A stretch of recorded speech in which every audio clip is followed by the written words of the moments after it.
It's noon on the West Coast, 3 o'clock in D.C., where the White House says the president is planning to take a trip to the southern border this week. He's also talking about declaring a national emergency to build a barrier without congressional approval.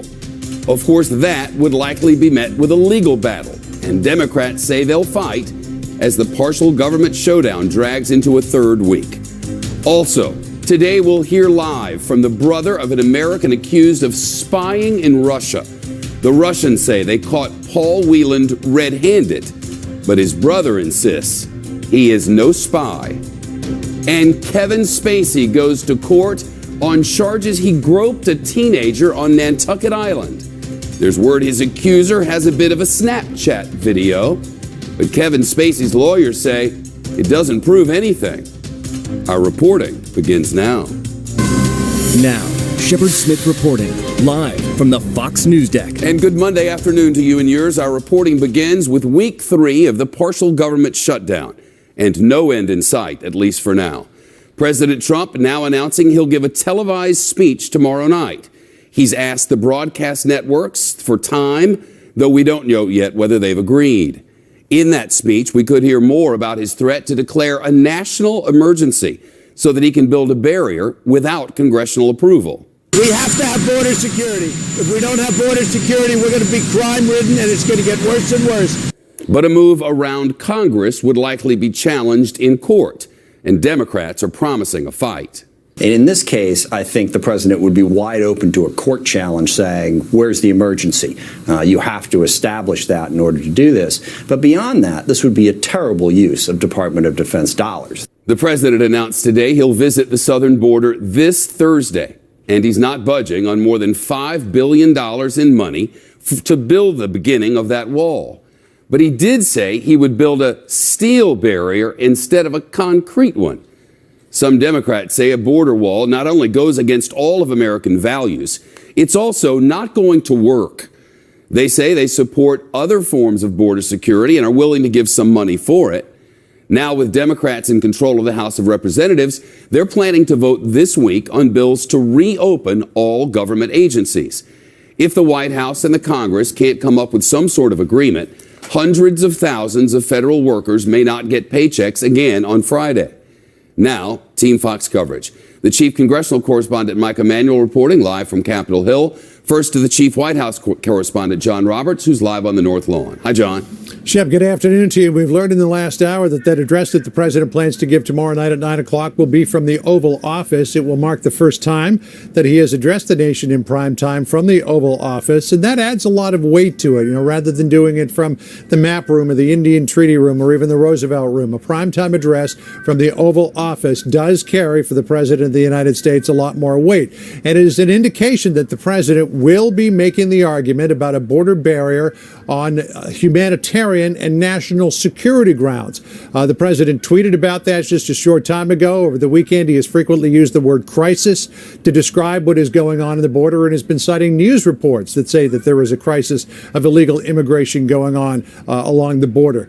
Difficult to see how this impasse is going to end. One side or the other would likely have to cave, and it appears as though that's not going to happen, or the president may try to act unilaterally. We do not know yet at this point, but he made it clear in a letter to the chairman of the Senate Appropriations Committee, Richard Shelby of Alabama, what he wants. And the president is saying that he requests $5.7 billion for construction of a steel barrier for the southwest border.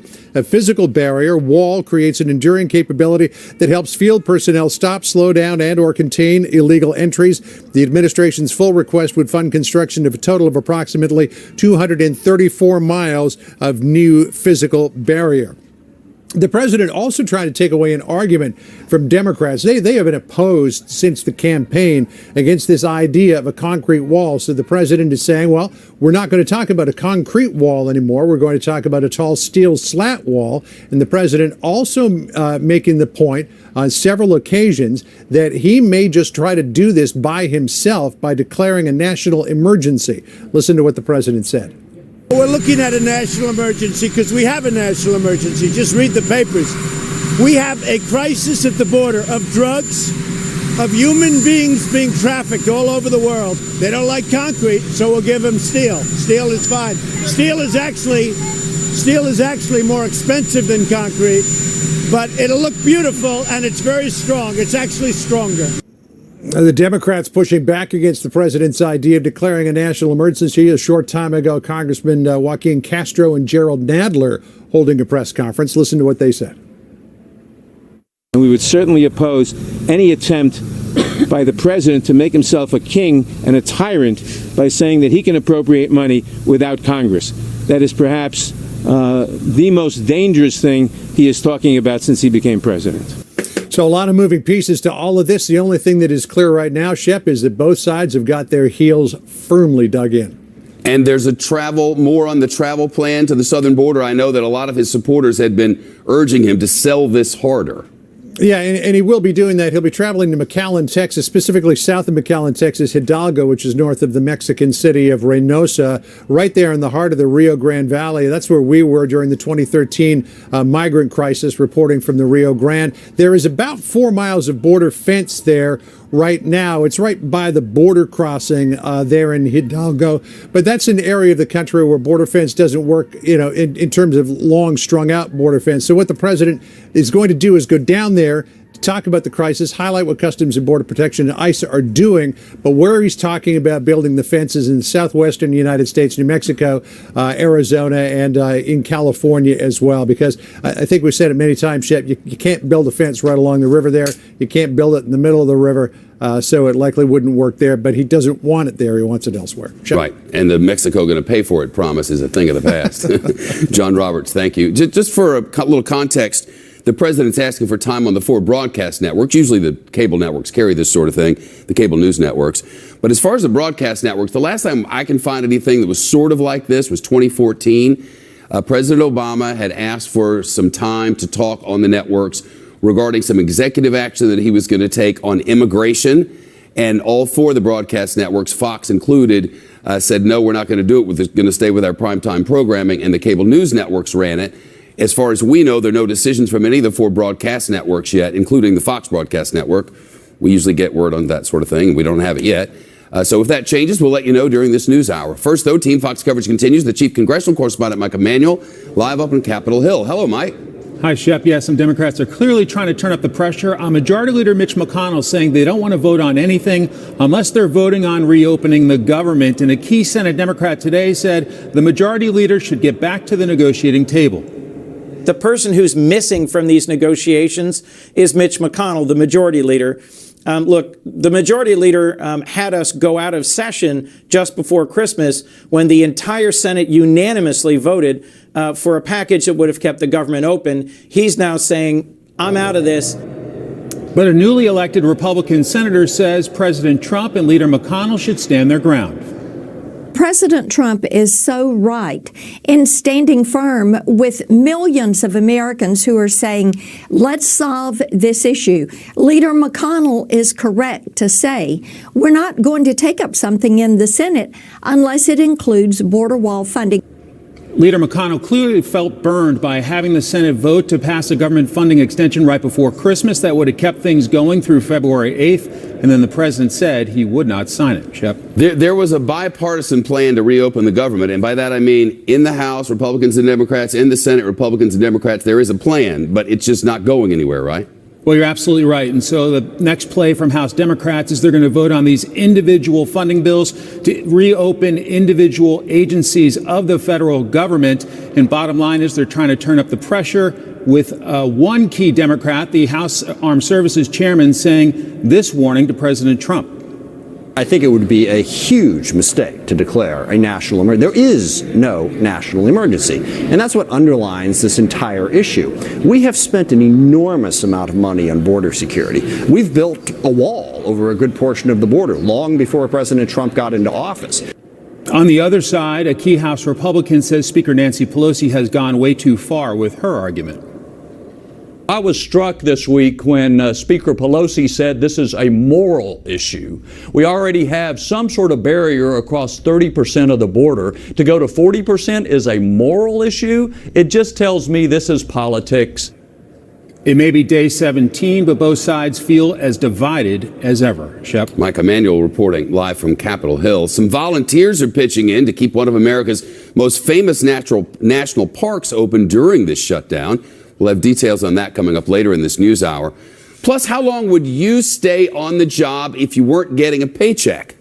And think of it this way. What if you were a contract worker? You know, not one who's getting benefits and all the rest, but you're a contract worker. There are tens and tens and tens and thousands of them, and you weren't getting paid. How long could you go before the rent had to be missed, or the medicine had to be missed, or before couldn't put gas in the car? I mean, could you wait a couple months?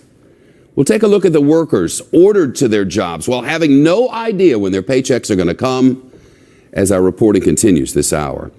The Supreme Court Justice Ruth Bader Ginsburg missing from the bench today as she recovers from cancer surgery. That's according to a court spokeswoman. She says the 85-year-old will continue weighing in on cases by reading court briefings and transcripts. This is the first time Justice Ginsburg has missed hearing arguments since she joined the court back in '93. Surgeons say they removed cancerous growth from her left lung last month. Doctors say they discovered them after Justice Ginsburg fell and broke her ribs. No word yet on when she might actually return to the bench, but she's working off the transcripts all the while. The president's national security advisor is now walking back the president's own plan to pull troops from Syria. Ahead, what John Bolton says about what's next for U.S. troops fighting ISIS. Plus, we'll talk with the twin brother of the American accused of spying in Russia. He says he's worried that his brother, Paul Wieland, is a political pawn and at the Russians' mercy. That's coming up as our reporting continues on this Monday afternoon. Happy New Year to you and yours. Serious Washington new normal question before the world. Who speaks for the United States? Case in point here, President Trump's national security advisor, John Bolton, is now contradicting President Trump's comments about military action in Syria. Bolton says United States troops will not leave the country until ISIS is destroyed and until our Kurdish allies have protection. But remember, the last we heard from the president, he announced on Twitter that American forces have already defeated ISIS in Syria and that the U.S. will begin withdrawing troops from there. In fact, he said they would do it quickly and completely. Some military experts and lawmakers from both parties at the time criticized the decision. And it led to the resignation, remember, of the president's defense secretary, Jim Mattis, right after the president said, all troops out immediately. He left. But President Trump recently talked about his decision to withdraw troops from Syria, claiming, I never said we were doing it quickly. But of course he did. The State Department correspondent Rich Edson reporting live on this. What's the timeline on troop withdrawal now, Rich? Well, Shep, the administration says it's pursuing an orderly withdrawal from Syria, though it's unclear how long that will take and when or if the full contingent of about 2,000 American troops will leave Syria. When the president announced this U.S. withdrawal last month, he said that they're all coming back and they're coming back now. This morning, the president's description was that the U.S. will leave at a proper pace, that the United States will fight ISIS and do all else that is prudent and necessary. With that, the National Security Advisor, John Bolton, is traveling in the region, reassuring U.S. allies about this withdrawal. We're going to be discussing the president's decision to withdraw, but to do so from northeast Syria in a way that makes sure that ISIS is defeated and is not able to revive itself and become a threat again. Republican Senator Lindsey Graham also says that the administration and the president assured him that the U.S. would make sure that its withdrawal, that it would protect against Iran filling in the void that was left from U.S. troops leaving, Shep. The initial concern was the Kurds, who have fought with us in war after war and place after place, would be left there to be slaughtered. And now there's some negotiation about protecting the Kurdish soldiers. Is that right? That's right, Shep. And this is what the National Security Advisor is saying, that the United States will safeguard those who fought alongside U.S. troops to help defeat or help fight ISIS and fight other terrorist organizations. That's essentially the Kurds right there. The U.S. considers them a reliable ally in Syria, though the Turkish government says that those Kurdish forces are actually a terrorist organization. The National Security Advisor will be meeting with the Turkish president this week while he's in Turkey. A spokesperson for the Turkish president says, quote, "To argue that a terrorist organization represents Kurds is, above all, disrespectful to our Kurdish brothers.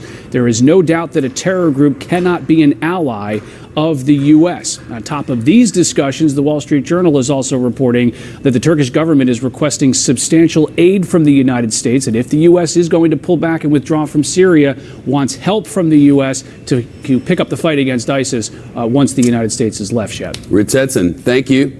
The new chairman of the House Intelligence Committee says he plans to send Special Counsel Robert Mueller all of the transcripts of committee interviews with witnesses in its own Russia investigation. We hope, as one of our first acts, to make the transcripts of our witnesses fully available to special counsel for any purpose, including the bringing of perjury charges, if necessary, against any of the witnesses, but also to see the evidence that they contain. The Republican-controlled House would not do that. Congressman Adam Schiff, a Democrat, says he has concerns about multiple witnesses, but wouldn't name any of them. President Trump's former lawyer and fixer, Michael Cohen, already pleaded guilty to lying to Congress. He was one of more than 60 people the House Intelligence Committee interviewed in its investigation into whether the Trump campaign colluded with the Russians. Others include the president's son, his son-in-law, and longtime friend Roger Stone. Lawmakers voted last month to send Stone's transcript to Mueller. Now it sounds as if he's set to receive much more. The president, of course, has denied there was any collusion.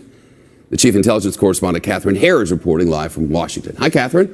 Well, Shep, the House Intelligence Committee voted last fall to publicly release the transcripts from the Republican-led investigation, except a handful, including former FBI Director James Comey, former NSA Director Admiral Mike Rogers, and former CIA Director John Brennan. All three were directly involved in the briefings for the incoming president, which included the Russia case and the anti-Trump dossier, as well as transcripts from Democratic Congresswoman Debbie Wasserman Schultz and Congressman Dana Rohrabacher.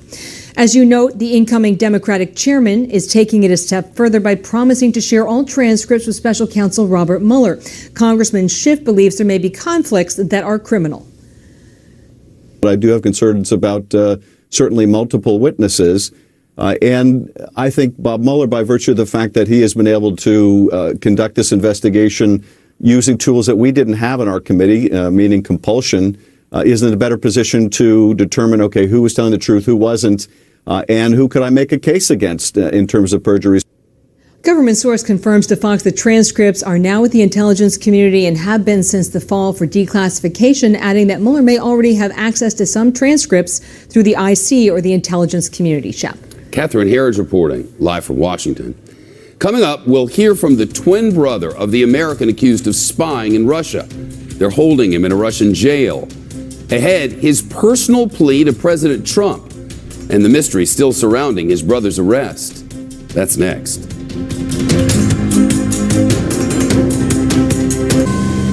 The brother of an American arrested and accused of being a spy for the United States in Russia says he's concerned his brother might be a pawn in a sort of political tug-of-war between Washington and Moscow. Paul Whelan is his name. His family continues to insist he's no spy, that he's a security chief for an international auto parts company and was in Russia for a wedding. A Russian news outlet claims investigators arrested Whelan inside his hotel room and that minutes before they did, somebody gave him a flash drive, and on that flash drive was a classified list of employees at a secret Russian agency. In other words, they gave him this flash drive to bring to Americans. Joining us now is Paul Whelan's twin brother, David. Sir, it's good to talk to you. Thank you. Thank you for having me, Shep. How's your family doing? This can't be easy. It's remarkable. I think Paul's case proves that truth can be stranger than fiction. We're holding up as well as we can, and I think he's fortunate, perhaps, that there are as many of us who can help him. Were you aware that he had this network of friends over the internet, of people in Russian military, in 3 different branches of the Russian military, the Navy, the Defense Ministry, the Civil Aviation Authority. Did he talk about that? Not that specifically, but I knew he had friends who were from Russia, and I know that many Russians have to serve in the military. So I wasn't surprised that some of his friends who were Russian were also in the military. Reading about it from reports from our government and otherwise, he had a social network with all kinds of Russian involvement for the last decade. He'd been traveling to Russia repeatedly and doing so by train while working off the passports of 4 different countries, Ireland, the United States, Canada, and the United Kingdom, right? Yes, I'm not sure that he actually traveled on all of those passports to Russia, but I know he's been to Russia many times, and he does have the 4 passports. For what? Do you know? Our family has emigrated multiple times. My grandfather emigrated to England, and then my parents emigrated from England to Canada, and that's where Paul and I were born. And so we started right out of the gate with 2 passports, Canadian and British passports. And so when he moved to America and became an American so that he could be in law enforcement and become a Marine, that was number 3. And then when the Irish changed a law that allowed grandchildren to get passports, he just thought it would be a way to honor his heritage, I think. What do you think happened here? Why'd they choose your brother? It's so hard to know. I mean, I think I agree with the people in the press who are in national security who say he has no sign that he would ever be hired as a spy. That's true, because people in national security say they don't send people over to Russia. If you're a spy for the United States in Russia, you have all kinds of protection and you have an entourage and there's all sort of United States help that involved. And that wasn't the case here. No, and I mean, you see many accounts about why he may have been picked, or even why any American would have been picked up, because it seems that perhaps any American would have done. But I think some of the accounts that I've seen, Samuel Green wrote in the Washington Post, and Mark Galeotti wrote in Moscow Times, that it may just be police infighting, and so essentially a low-level bureaucratic problem that was a sting that snared a tourist, and unfortunately Paul is that tourist. The other possibility that these people are talking about, the sort of national security type on both sides, is that the Russians see all of these passports and they see all of this travel, and he's on trains and he has all these people online, and they were like, we got Maria Butina, well then we're going to get this guy, and then there'll be a tit-for-tat trade, but now they have to deal with all these countries. Yes, and I think that's really fortunate for Paul. As odd as I know it looks to anybody who doesn't have as many passports, or even more than one. But it means now that not only when the American embassy met with him on last Wednesday, which was just a relief to know that he was alive, and as well as you can be in Lefortovo, that going forward, the Americans will be the prison where they're holding him, and it's a notorious one. It is, yes. The Americans will be coordinating with the British Embassy, with the Canadians, and soon with the Irish, and really providing leadership to make sure that Paul's taken care of while we try and get him out and to protect his rights. Before we go, our ambassador to Russia, to Moscow, John Huntsman, has visited him in that notorious prison. Have you gotten a report from him? If so, what'd you learn? Yes, he spoke to the family, and his staff has as well. We learned that Paul is as well as you can expect, and we've started to get information from Paul about next steps to try and help him. But it was really rewarding to hear from Ambassador Huntsman. David Whelan, it's tough enough when a family member ends up, held overnight for a DUI. I can't even imagine a relative in a notorious Russian prison. All the best to you and yours, and a speedy trip home. Thank you, Shep. I really appreciate it. David Whelan live with us. Updates as we get them. Those nations will be coming together. But if what the Russians are wanting is a tit for tat, in other words, we will give you this American and Canadian and all the rest back if you give us Maria Butina, who's caught up in the Russia investigation, the Mueller investigation. Chances of that don't look good. Thousands of national park employees are off the job, as you no doubt know, and visitors are reporting there's all kinds of trash developing everywhere, just overflowing in the bathrooms. We'll go live to one park where ordinary folks are stepping in to help clean up. Plus, a live look at the Dow after a wild first week of 2019. Man, what was that? Whiplash. We're up 139 today, about a half a point, which is very mild compared to recently. We'll have live reporting from the markets on the New York Stock Exchange and the rest from our good friends at the Fox Business Network. That's still ahead as reporting continues on a Monday afternoon.